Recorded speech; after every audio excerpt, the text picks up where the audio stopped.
desde Valencia, nos va a aportar su visión de los cuellos modulares. Buenos días. Primero, dar las gracias al doctor Carlos Iparrón por la amable invitación a participar en esta jornada internacional. A mí me han pedido...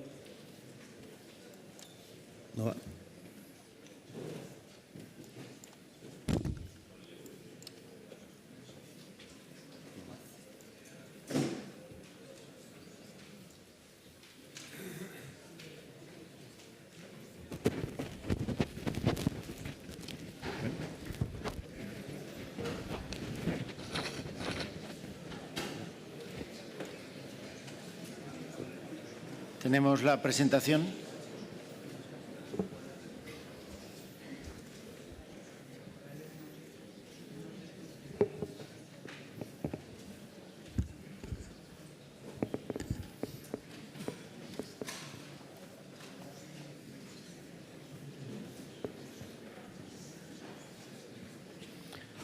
Seguro que la tenemos, pero siempre pasa estas cosas cuando vamos bien de tiempo.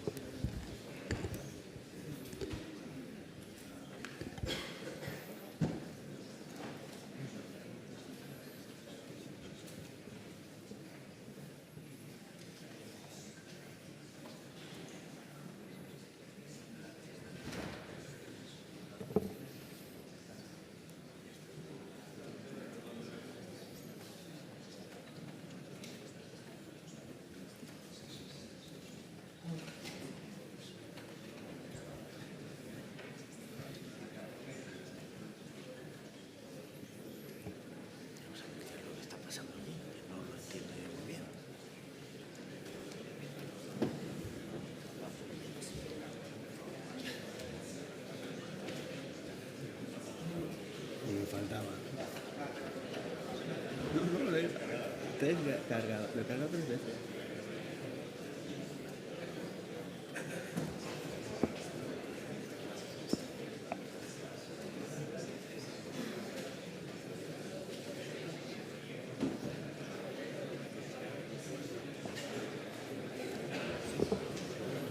Sí, yo tengo que subir, a ver que he subido 2 ya.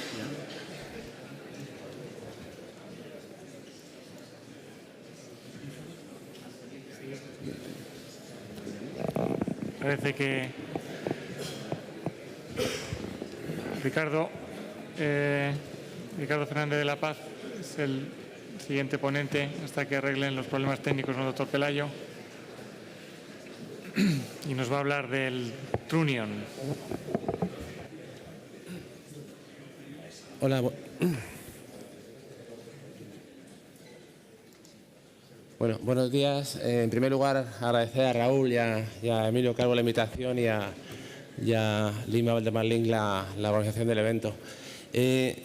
Raúl me encargó de hablar un poco del Trunion y bueno, investigando un poco, la historia empieza en el año 1863, cuando un ingeniero americano, Stephen Morse, inventa una cosa diferente, inventa la broca, una mejora para hacer agujeros. Con este invento desarrolla pues una fábrica y una compañía en Massachusetts y el año siguiente patenta el cono Morse como una forma con la cual podía acoplar las brocas a los motores e intercambiando los distintos tipos de brocas, ¿no? Entonces sería una conexión tipo cónica entre dos superficies metálicas, de tal forma que la fricción mecánica, según los cálculos trigonométricos, sería lo que proporcionaría la fijación entre los dos metales. En este concepto trigonométrico, lo más importante va a ser el seno del ángulo del cono, ya que este tiene que ser menor que el coeficiente de fricción para que se produzca la fricción. Y así, si hablamos del acero, que sería lo que utilizamos con más frecuencia, el coeficiente de fricción sería 0,1, con lo cual el inverso del seno sería un ángulo de 5,7 grados, como el ángulo que recomendarían.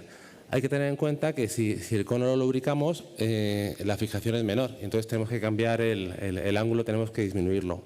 Así el ángulo clásico de Morse era como 2,5 grados, pero en la artroplastia de cadera lo que se utiliza más son ángulos en torno a 5 grados. ¿Qué ventajas? Pues que, bueno, que disminuye el espacio entre las superficies, hay una mayor superficie de contacto y esto hace que no haya micromovimiento entre las piezas que hemos conectado con un cono tipo Morse.